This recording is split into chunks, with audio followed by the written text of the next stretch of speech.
낮은 온도와 높은 습도로 인해 더 빨리 변질되거나 상할 수 있기 때문에 냉장고에 보관하면 안 되는 식품이 여러 가지 있다고 합니다. 그렇다면 어떤 음식들이 냉장고에 보관하면 안 되는지 빠르게 알아보겠습니다. 첫 번째는 감자입니다.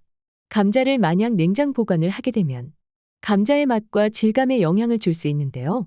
그 이유는 추운 온도는 감자의 전분을 당으로 전환시켜 본연의 색도 잃고 맛도 잃게 된다고 합니다. 따라서 감자를 보관하려면 실내에서 건조하고 서늘하며 어두운 곳에 보관하시는 게 좋습니다. 두 번째는 토마토입니다. 토마토는 보통 냉장 보관을 하는 것으로 많은 사람들이 알고 있는데요. 하지만 토마토를 온도가 낮은 곳에 보관하게 된다면 토마토의 맛있는 풍미를 무디게 하고 질감 또한 흐물흐물해져 맛이 없어집니다. 따라서 토마토는 직사광선을 피해 실내에 두고 가급적 빠르게 드시는 게 좋습니다. 세 번째는 빵입니다. 빵을 오랫동안 보관하기 위해 냉장고에 빵을 보관하시는 사람이 많은데요. 하지만 오히려 냉장고의 습기로 인해 빵이 더 빨리 상할 수 있다고 합니다. 또한 냉장고는 빵 속 부드러운 수분이 빠져나가게 만들어 딱딱하게 굳어 빵의 맛있는 식감 또한 망가뜨리는데요. 따라서 빵은 비닐에 싸서 서늘하고 건조한 곳에 보관하는 게 좋습니다. 네 번째는 바나나입니다. 시원한 식감을 좋아하시는 분들이 바나나를 냉장고에 넣어 보관하시는데요. 사실 이러한 행동은 바나나를 검게 만들고 흐물흐물하게 만드는 행동입니다. 냉장고의 추운 온도는 바나나 속 세포벽을 파괴하여 과일 소화 효소를 없애며 바나나의 껍질을 검게 만들고 흐물흐물하게 만든다고 합니다. 따라서 바나나는 다른 과일과 분리하여 실온에 보관하며 검은색 반점이 생길 때까지 두고 먹으면 좋습니다. 참고로 바나나 껍질의 검은색 반점은 스위스팟으로 잘 익은 상태이며 이때가 가장 맛있는 상태입니다. 다섯 번째는 꿀입니다. 꿀은 쉽게 상할 것 같은 이미지를 가지고 있어 냉장고에 보관하는 사람들이 많다고 합니다.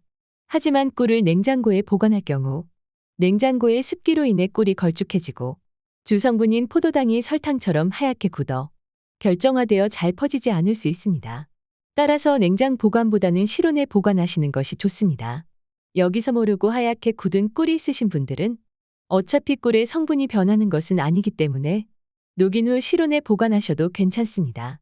여섯 번째는 커피의 원두입니다. 원두를 신선하게 보관하려고 냉장고에 원두를 보관하시는 분들이 많은데요. 사실 이러한 행동은 커피의 풍미에 영향을 줄 수 있습니다. 왜냐하면 커피의 원두가 냉장고의 냄새를 흡수하기 때문입니다. 하지만 다르게 생각한다면 커피를 냉장고에 탈취제로 쓸 수 있습니다. 만약 탈취제의 역할로 쓰지 않는다면 커피의 맛과 신선함을 유지하기 위해서는 지퍼백이나 밀폐 용기에 넣은 후 서늘하고 어두운 곳에 보관하는 것이 좋습니다. 일곱 번째는 마늘입니다.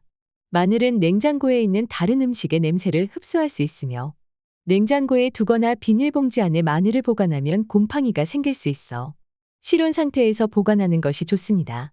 여덟 번째는 양파입니다. 양파 또한 마늘과 같이 냉장고에 있는 다른 음식의 냄새를 흡수할 수 있으며 차가운 온도로 인해 싹이 나거나 더 빨리 썩을 수 있습니다. 그렇다면 양파는 어떻게 보관해야 할까요? 양파는 껍질을 벗기지 않은 상태에서 통풍이 잘 드는 그늘진 곳에 보관하는 것이 가장 좋습니다. 하지만 양파를 냉장고에 보관할 수밖에 없는 경우가 있는데요. 바로 요리하고 남은 양파를 보관하는 것입니다. 이때는 양파를 용기에 담아 뚜껑을 덮은 상태로 보관하고 일주일 이내 빠르게 먹는 것이 좋습니다.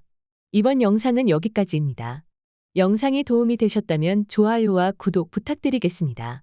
소중한 분께 이 영상을 공유해 주세요. 저는 더욱 유익한 영상으로 다시 찾아뵙겠습니다.